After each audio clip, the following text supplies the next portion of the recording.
majoritária, ela tem é um foguete de 3 estágios. O primeiro estágio meio que já está dado. Trata-se de mudar tudo que está aí, conservar um pouco, mudar muito, conservar muito, mudar um pouco e tal. Na onda no Brasil, turbinada por um antipetismo que foi o dominante, a força política até hoje, está se esgarçando, mas até hoje a força política mais poderosa no Brasil é uma força para negar, é o antipetismo. Então, o antipetismo que não foi muito bem percebido na campanha. A campanha do Alckmin talvez tenha visto mais cedo, não tinha muito jeito para ele, porque ele é do PSDB, então eles fizeram mais ou menos a mesma coisa, os dois partidos juntos, PSDB, o PT herdou, o PT herdou do PSDB, não o Geraldo Alckmin, que não teve, o Brasil não teve o privilégio de ter um grande administrador, mas pegou o Fernando Henrique, que quebrou o Brasil, vamos ter clareza, o Fernando Henrique quebrou o Brasil 2 vezes, levou o Brasil ao Fundo Monetário Internacional, os maiores acordos, fez a lei de propriedade intelectual mais entreguista da história do mundo capitalista, tudo porque estava entregue, entregou o Civan de forma imoral à Rachel americana, enfim, mas não quero mencionar isso senão para fixar. E o PT reproduziu a vã ideia, que até hoje é um malefício para nós, de que a economia política de uma dada nação, seja ela qual for, pode ser posta num piloto automático imune à política. Então, no Brasil, inventamos como se fosse dogma de fé que a administração da economia política do país é câmbio flutuante, isso retórica, câmbio flutuante, superávit primário e meta de inflação. E o mundo se acaba. Você tem um choque de commodities, por exemplo, como aquela que aconteceu na mão da Dilma, e ela até hoje não está entendendo bem o que aconteceu,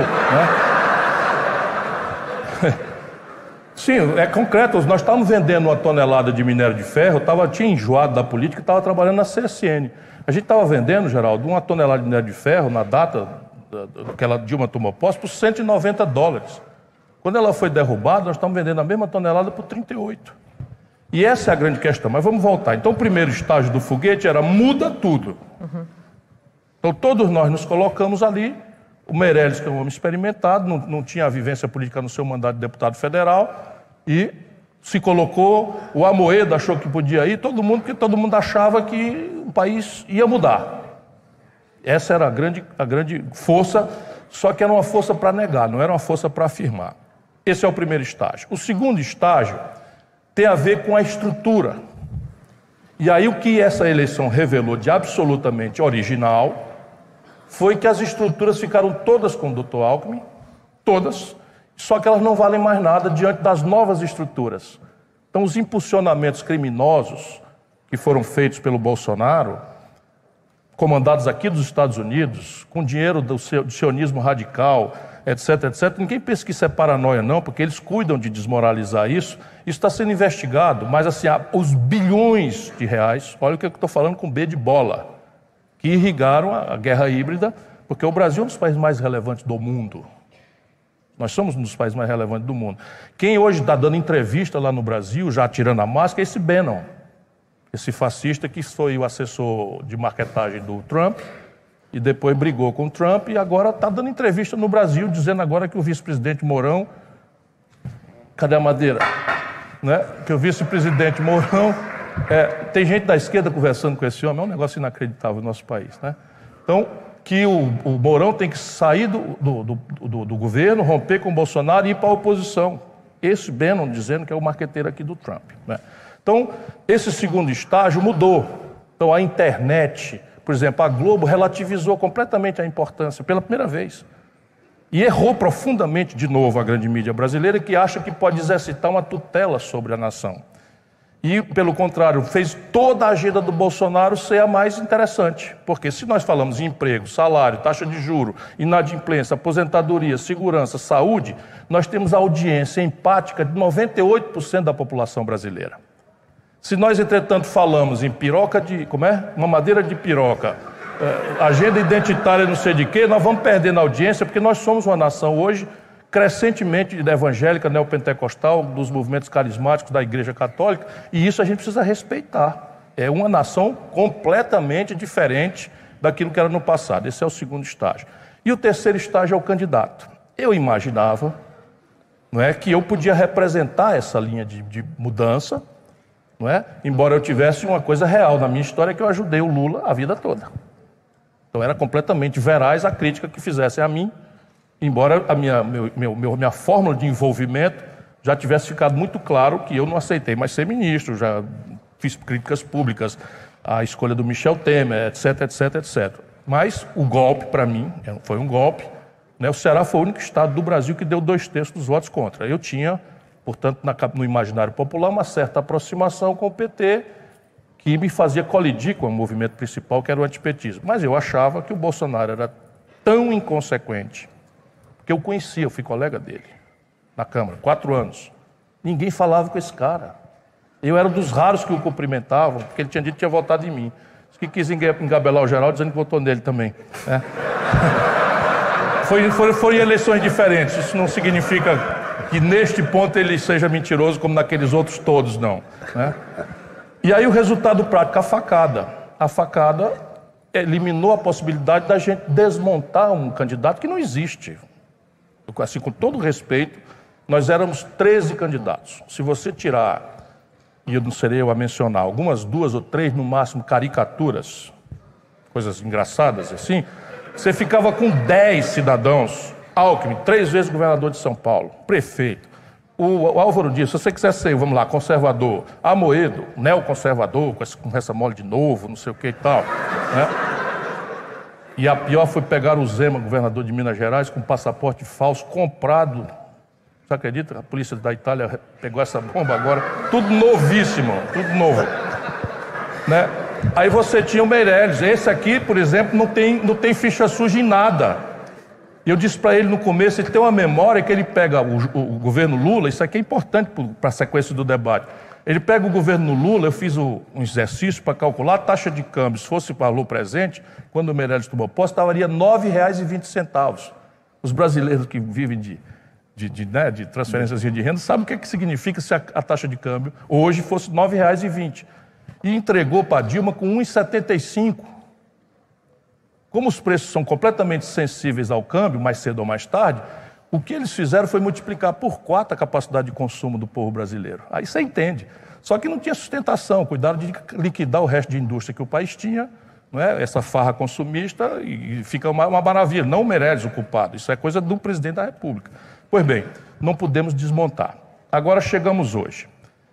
O antipetismo, quer dizer, o PT não é acusado de ser de esquerda, portanto não foi uma coisa direita, centro-esquerda.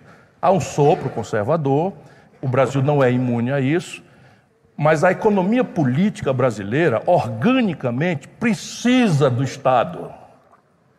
Então você fica o seguinte, então os produtores de leite do sul do país, tudo reaça, ultraconservadores, Bolsonaro 99,8%. E a política do Bolsonaro, anunciada pelo Paulo Guedes, para ninguém entender, é que subsídio é uma perversão. E que o mercado é global e que nós devemos praticar eficiência e, portanto, o leite subsidiado da Europa tinha um antidumping no Brasil, eles revogam. Aí o leite subsidiado da Europa entra e destrói 400 mil famílias a renda da ordenha de gado, sem crise de abastecimento, sem problema de preço, sem nada. Depois conversa. Quem foi que pediu para a gente tratar do assunto de embaixada do Brasil saindo de Tel Aviv para Israel? Aonde está essa discussão? Eu sou velho político, velho. Já fui na comunidade judia, trabalhava com um patrão judeu. Ninguém colocou isso, a não ser os acordos clandestinos com o sionismo radical e essa vassalagem vergonhosa ao Trump. Vergonhosa, é uma coisa nojenta. O filho na coisa só faltou voar na braguilha do Trump. O 02 ou 04, esse 02, 04, são 01, 02, 04, cada qual mais deslumbrado, cada qual tal, mexendo em coisa séria. Perdemos mercado. As exportações do Sul, André, caíram 48%. 48%, e, portanto, os preços caíram 32%. Resultado prático. Hoje, o governo Bolsonaro está simplesmente na antecedência de uma grande confusão. É o que vem por aí. Não é impeachment, não há força organizada para isso. Nós estamos na iminência de uma grande, brutal confusão. Porque o problema real do Brasil é muito grave e muito complexo, e uma cabeça vamos dizer, de excelência técnica, e afinal de contas uma pessoa formada em Chicago não é propriamente nem tigrão nem tchutchuca, é um cara qualificado, né? É assim, é aí que eu quero botar o debate, é um cara qualificado, parou de ler, não entendeu nada do que aconteceu em 2008, mas, porra, pera um pouquinho, é para conversar com o cara. Pois bem, o Brasil tem um déficit primário que está piorando, o Brasil tem uma equação fiscal em deterioração no quadro federativo que não tem solução para isso sem a União. Minas Gerais é insolúvel, Rio de Janeiro é insolúvel, Rio Grande do Sul é insolúvel, Goiás é insolúvel, Mato Grosso é insolúvel, Rio Grande do Norte é insolúvel, mas são 18 estados brasileiros que estão ilíquidos. São Paulo caminha. São Paulo caminha porque o Alckmin conseguiu a proeza de passar 9 meses sem pagar a dívida com a liminar do Supremo Tribunal e segurou o salário dos funcionários 4 anos. Assim, né, o São Paulo atravessou. Não, São Paulo ele tem direito de resposta a hora que quiser, né? Mas assim, ele fez para proteger São Paulo, não estou criticando, porque se faz irresponsabilidade, São Paulo estava como o Rio. E é uma opção, é melhor ficar como está do que ficar como o Rio, do que ficar como o Rio Grande do Sul. Portanto, não é uma crítica, vocês riram, mas é uma referência. Enquanto isso, o estado do Ceará tem a maior liquidez do país, mas isso é outra conversa, né? Um dos mais pobres do Brasil. Então, veja bem, o que está posto aí é um diagnóstico errado para um problema grave.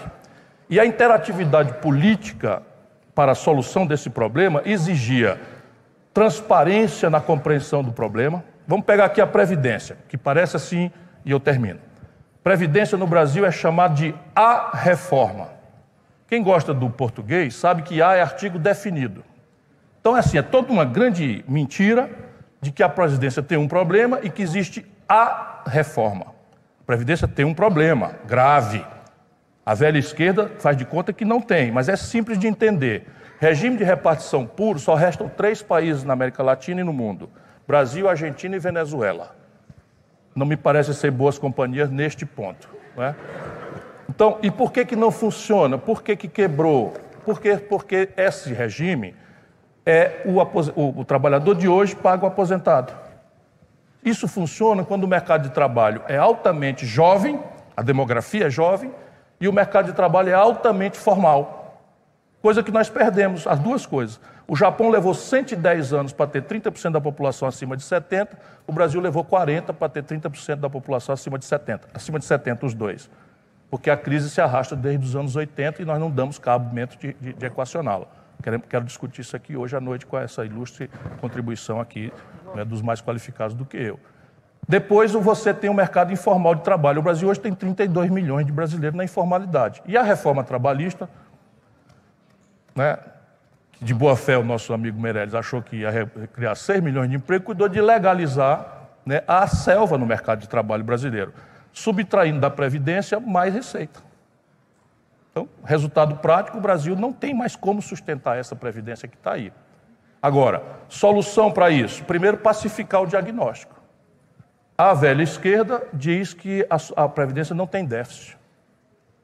E a direita tosca diz que a Previdência tem 200 bilhões de reais anuais de déficit. Como é que a gente toca um debate desse jeito? Percebe? Vocês são todos estudantes. Aqui, a primeira coisa que se impõe é o método. Sem a premissa não se desenvolve o silogismo, não é assim? A lógica também, né? Então, como é que a gente chega a esse número? É porque a Previdência foi quebrando ao longo do tempo e foi criada uma bacia de vetores para financiá-la. Esta bacia, até 3 anos atrás, pagava a Previdência. De 3 anos para cá, porque despencou a receita da Previdência, tem um déficit hoje de 50 bilhões. Porém, o governo Fernando Henrique, que já estava vendo isso cair, inventou um negócio muito imaginoso, chamado DRU, Desvinculação de Receita da União. Então pega 20% de todas as receitas da Previdência, tira da vinculação e joga no saco sem fundo da dívida brasileira, que já passa de 5,6 trilhões de reais. 25% dela, coisa absolutamente original, que não tem um manual de economia, nem em MIT, nem em Chicago, nem em Harvard, nem em lugar nenhum do planeta, 26% vence em 4 dias. Num negócio fraudulento chamado Operações Compromissadas do Banco Central. sem nenhuma transparência, completamente opaco, tudo escondido, está lá, acontecendo. Isso vence em 4 dias. E não há situação fiscal que dê equação a isso. Não há, pode inventar, reforma que quiser, se a situação patrimonial do país tiver esse perfil, tanto que o governo Lula passou 8 anos com superávites cavalares na história do capitalismo mundial, não tem esse precedente. 8 anos de superávit médio de 2,5%, né? Superávit primário de 2,5%, dívida, do seu ponto de vista nominal, explodiu.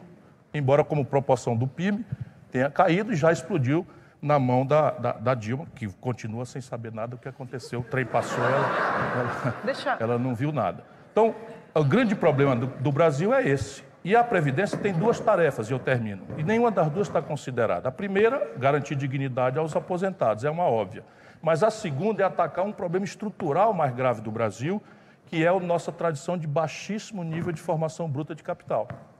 Então, a grande ferramenta moderna no mundo de elevar a poupança doméstica, sei o que, não há desenvolvimento sustentado, é o conjunto de poupanças compulsórias ou voluntárias que a população trabalhadora tem feito no mundo. No caso brasileiro é o seguinte, pergunta ao povo do Banco do Brasil, Previ, da Caixa Econômica, Funcef, ou da Petrobras, Petros, com todas as bandalheiras que se fazem ali, no governo Fernando Henrique e governo Lula, igualzinho, a roubalheira generalizada e tal, com tudo isso, nenhum deles quer mudar de regime.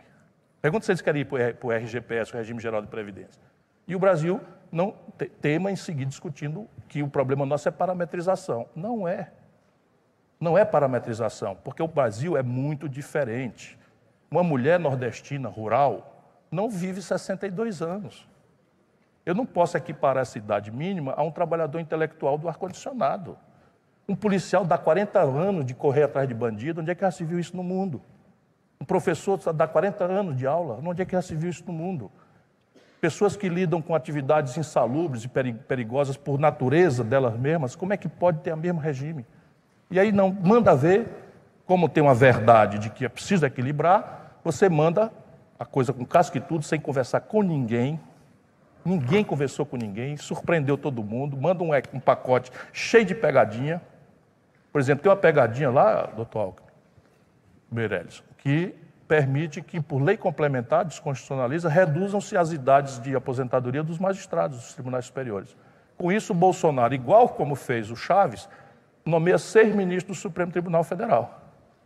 Nós vamos votar contra 100% dessa reforma, se eles não quiserem abrir uma discussão para corrigir isso, e aí temos propostas alternativas. Sobre a pauta ideológica, sobre o ministro da Educação, essa semana o ministro da Educação deu uma entrevista falando que poderia mudar ali os livros didáticos para recontar a história do golpe.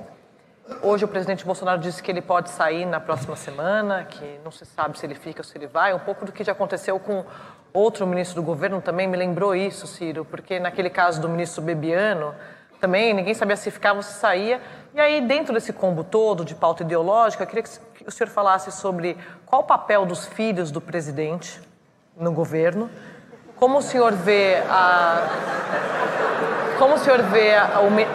pauta da educação no governo Bolsonaro, como isso pode atrapalhar o futuro, isso que o governador falou, e também, o que mais você quiser falar, que eles me atrapalharam. Veja, eu tenho para mim que esse conjunto de disparates tem sido adredemente manipulados para nos distrair aos brasileiros. E assim, todo mundo acha que é uma certa paranoia e tal, mas eu conheço o ramo, tenho quase 40 anos de vida pública. A vida inteira, não é, cuidando dessas coisas e tal. E eu nunca vi alguém, no dia seguinte de ser eleito, não descer do palanque e fazer um esforço para, pronto, acabou a briga, chega todo mundo aqui, vamos conversar, o que é que a gente pode fazer? Porque a eleição é natural que você, né, vai para o máximo de desagregação. E se é presidente do Brasil, nessa conjuntura e com essa complexidade, o tamanho do problema, vocês não têm ideia. Nós estamos aqui fragmentando as coisas. Eu tenho várias percepções diferentes, primiciais de análise das coisas. Sim, mas veja um homem desse, né? Quanto serviço prestou ao Brasil, candidato a presidente da República, experiente, vivido, administrador privado de sucesso, com a passagem extraordinária do Banco Central né, do Brasil. O ministro está fazendo, não foi nem tanto, porque estava muito limitado ali, não teve tantas oportunidades. Não por ele continua a mesma figura. E o Brasil optou por um idiota. Vai desculpar. Assim, não é idiota como palavrão, é idiota como está nos dicionários. Sabe, uma pessoa com incapacidade de pensar em abstrato, de raciocinar e tal. Então, ele assume e ele não desce do palanque. E eu não vou entrar nesse jogo de distração. Se vocês olharem, olha, nós tivemos 2 ou 3 dias de distração sobre a cor, isso depois da eleição, estou falando do governo, sobre a cor da roupa dos meninos e das meninas. Nós tivemos não sei quanto tempo de distração com relação às coincidências, né, do Queiroz. Queiroz tem 10 homicídios no lombo, era chefe de gabinete do filho no 02, Enfim, o alucinado que acabou de chamar o Hamas para a briga. E que é presidente da Comissão de Relações Exteriores do Senado Federal da República Federativa do Brasil. Por onde passa por primeiro os tratados e convenções internacionais do país. Tá certo? Então, isso tudo aqui não pode ser burrice. Isso tudo junto. Aí, em 1964, para ser comemorado, os generais que eu conheço, com quem você deve ter tido a mesma impressão, estão horrorizados. Porra, para que isso? Para eles, né? Porque eles querem que isso seja esquecido. Para eles. O ideal, porque toda vida que lembra, como o Bolsonaro fez, vocês devem ter visto, a internet foi entulhada de fotografia do Herzog pendurado, de mulheres que foram serviciadas e não sei o quê, e testemunhos de crianças que foram... O diabo, os militares brasileiros, isso tem 55 anos. Será que é por acaso? O que estava acontecendo na prática? O desemprego aumentou, já na constância do governo Bolsonaro. Não tem perspectiva de a economia crescer, esse tal mercado, que o Meirelles de vez em quando dá um valor danado e tal, é a coisa mais cega que pode existir. Começa o ano dizendo que o país vai crescer 3 pontos.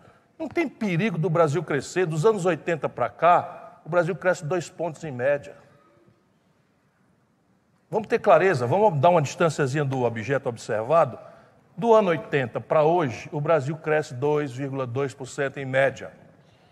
E a população cresce 1,7% em média, no mesmo período. Se fosse justa a distribuição de renda no Brasil, nós estaríamos parados. Mas nós, no Brasil, chegamos ao paroxismo em que 5 brasileiros concentram a renda equivalente dos 100 milhões de brasileiros mais pobres. E por que um homem experimentado como o Meirelles fica assim? Uma coisa exótica, uma recessão profunda, a maior da história do Brasil, as coisas tudo, desemprego alopra para 14 milhões de pessoas e aparece uma coisa como a inflação. Ora, isso está na nossa cara, é que os preços brasileiros são indexados ao câmbio. Vai olhar o que aconteceu com a taxa de câmbio ao longo desse tempo e você vai entender. A Dilma, quando tomou posse, a taxa de câmbio estava 1,75 a valor constante. Quando ela foi derrubada, a taxa de câmbio estava 4,30 a valor constante. Se o Lula aumentou em 4 vezes a capacidade de consumo do povo brasileiro, em termos relativos, a Dilma diminuiu pela metade. Por isso, e o Fernando Henrique lá atrás é o mesmo filme. O real aconteceu, foi um truque bem intencionado, tecnicamente muito bem feito, mas era um truque. Qual era o truque? Percebemos finalmente que congelar preço, tabelar preço não funciona e que existe um preço relativo, que se eu mexer com ele e eu posso fazê-lo de forma suja e clandestina, eu controlo os outros todos, a taxa de câmbio. Compreende? Aí nós lançamos o real a 1 por 1 por decreto. A taxa nominal brasileira de câmbio, quando o real foi lançado pelo Fernando Henrique, e eu sei que os técnicos todos eram todos contra o plano. Noites tenebrosas de discussão, por isso que eu virei ministro.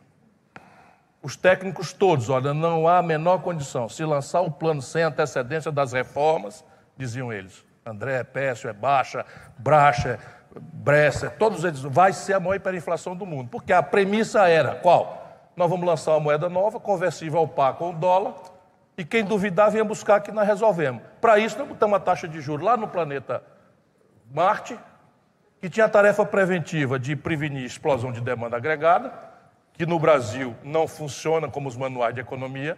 Por quê? Porque ninguém sabe o que é picar 12 vezes sem juros, ninguém sabe o que é Casa Bahia, ninguém sabe o que é, sabe, o Ricardo Eletro, ninguém sabe.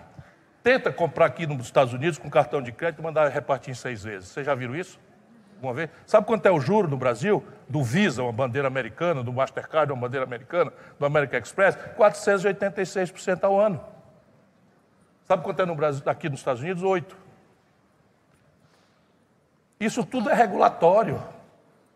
Isso tudo é regulatório. O Brasil concentrou ao longo dos governos Fernando Henrique e Lula, sociais-democratas, sociais-liberais, queiram classificar como for, autorreferido de esquerda, não há precedente na história do capitalismo. 5 bancos concentram 87% de todas as transações financeiras e operam como cartel, como oligopólio. Ciro, mas espera aí. Qual, na opinião do senhor, é a pauta prioritária do governo? Veja bem, o Brasil, se o Brasil quiser sair dessa encalacrada, se nós não crescermos, eu vou terminar, 5,7% este ano e o ano que vem, o que é absolutamente provável que não acontecerá, nem remotamente, nós teremos a pior década em 120 anos. Esta solucionática, como dizia o Dada Maravilha, está errada. A compreensão do problema, tudo essas caricaturas tem que ser resolvido. O sistema tributário estúpido, burocracias horrorosas, etc. Mas um problema brasileiro fiscal, por exemplo, está interditado o debate no Brasil.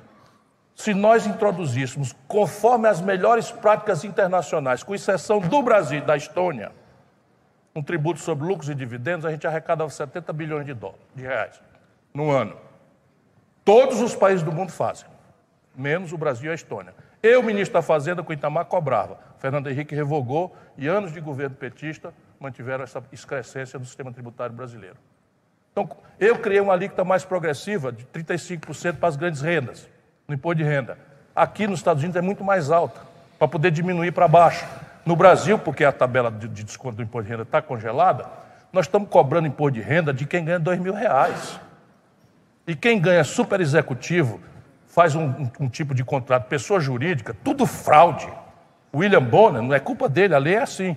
O William Bonner, todo mundo sabe que é funcionário da Rede Globo. Pois bem, é uma empresa que recebe o salário do William Bonner. Aí todo mundo que é assalariado no Brasil paga 27,5 e o William Bonner paga 15. Quer resolver o problema? Vamos falar sério. Aí vai fazer o que em cima? O Brasil tem 386 bilhões de reais anuais de renúncia fiscal. Anotaram aí? 20% disso, junto com o imposto sobre lucros e dividendos, zera o déficit primário. Isso é praticável em um ano. Um ano. Por isso que eu evitei, de propósito, não falar tanto sobre os filhos, que é a pergunta. São um bando de deslumbrado. São um bando de deslumbrado, filho de um despreparado, de um traidor da pátria, que está entregando o Brasil sem nada. Como é que pode? Vem nos Estados Unidos, bota um general brasileiro no vice-comando do Exército Sul dos Estados Unidos. Vem nos Estados Unidos e aceita, sem contrapartida nenhuma, que os americanos controlem um pedaço do território brasileiro, numa área sensível, que tem potenciais extraordinários para o Brasil, se nós desenvolvermos uma tecnologia própria de lançamento de satélite, à base de Alcântara. Vem nos Estados Unidos e entrega uma cota de importação de trigo de 750 mil toneladas, de trigo subsidiado, que vai dizimar a triticultura brasileira, que não tem o padrão, nem a eficiência, nem o subsídio que tem os americanos. Em nome de quê? O Brasil convidado para a OTAN. Fazer o quê na OTAN? Nós estamos no Atlântico Sul, a não ser um pedacinho do Amapá, que vocês talvez não saibam, fica no hemisfério norte. Isso não é suficiente para nos meter em confusão de neocolonial no Oriente Médio. O Brasil aceitou, o Brasil, agora com essa gente, insultou a China, que está no meio de uma queda de braço pesada com os norte-americanos, sob o ponto de vista de comércio industrial. E os chineses, que não vão fazer isso muito tempo, mas vão fazer para liquidar o Bolsonaro. Isso é coisa, conjunturalmente, vão optar a opção de preferência comercial das nossas commodities para vender para os americanos, descomprimindo a briga com os americanos e dando uma lição lá embaixo no Brasil, porque eles vão voltar para o Brasil, porque eles não vão entregar aos americanos segurança alimentar para eles. E esse é o mundo. E nós temos um imbecil liderando uma das maiores nações do planeta. E a imbecilidade aqui é atenuada por esse jogo. Então, mamadeira de piroca, isso da eleição. Por favor, escutem isso aí, foi o candidato a presidente, ele entregou na mão do Bonner, e a Rede Globo não fez uma investigação e ainda não denunciou. uma cartilha do kit gay. É mentira aquilo. Cadê a portaria? Cadê o decreto que revogou o kit gay? Se existia. Era mentira. Aquilo foi mentira no horário nobre da Globo, no Jornal Nacional, se considerando tutores da nação, não fizeram uma rapidíssima investigação para dizer no dia seguinte, foi apresentado aqui como kit gay fora uma cartilha que não existe. É mentira, brasileiros. Não foi por quê? Porque convinha ao mundo conservador brasileiro derrotar as possibilidades que havia, poucas que havia, de contestação real das estruturas podres do Brasil. E esses filhos são um sintoma. Sintoma de deslumbramento, sintomas de um presidente absolutamente despreparado e com uma vocação entreguista que está sendo, por omissão pelo menos, mas há muita ação, está sendo coadjuvada por 8 ministros generais. Segunda-feira vai assumir provavelmente o 9º. Isso é mais ministro militar do que o Geisel, o Figueiredo e o Médici. E eles estão aí calados. Entregaram a Embraer. Sabe quanto foi o negócio da Embraer? 5 bilhões de reais. Sabe quanto foi a venda do prédio, do hotel, não foi só o prédio, do Copacabana Palace? 4 bilhões e 700 milhões de reais. Estão saqueando o nosso país. Estão esquartejando e vendendo pré-sal. A Noruega mandou um estatal comprar o campo de Carcará no Brasil, saiu por $1,35 o barril. Deixa eu passar para o... Estou terminando. E o erro de diagnóstico conduz a terapêuticas equivocadas. O Brasil ou recelebra a ideia de projeto nacional, que a ideologia neoliberal abomina, ou não vai construir poupança elevada, produtividade, com 50% da economia na informalidade, não é possível. E pode fazer, nós já fizemos. No Ceará você abre uma empresa em 4 dias. Abre-se uma empresa no Ceará em 4 dias. Melhora bastante. Essas caricaturas têm que ser limpas, nós estamos de acordo. Mas o problema brasileiro não é esse. O problema brasileiro é nosso buraco estratégico nas contas correntes, que na hora que a gente cresce 2 pontos, aparece um buraco enorme na conta corrente. Esse buraco é precificado na desvalorização do câmbio, que passa imediatamente para a inflação, e a gente atira com taxa de juros que não tem efeito nenhum sobre este fenômeno. Isso está sendo dogma de fé e nós não podemos pôr discussão. Esquerda, direita, todo mundo repete a mesma prática. A gente está quase chegando ao fim aqui e tem várias perguntas nesse sentido. Eu vou resumir pela pergunta da deputada Tabata Amaral, que está aqui na plateia, se a democracia brasileira está ameaçada. A Tabata está aí? Conheço essa jovem deputada. Essa aí é um símbolo de que o dela, Brasil tem jeito. Ali, ó, está ali no fundo. Só que tem várias perguntas nesse sentido. É um exemplo eloquente de que o Brasil tem jeito e está na mão de vocês.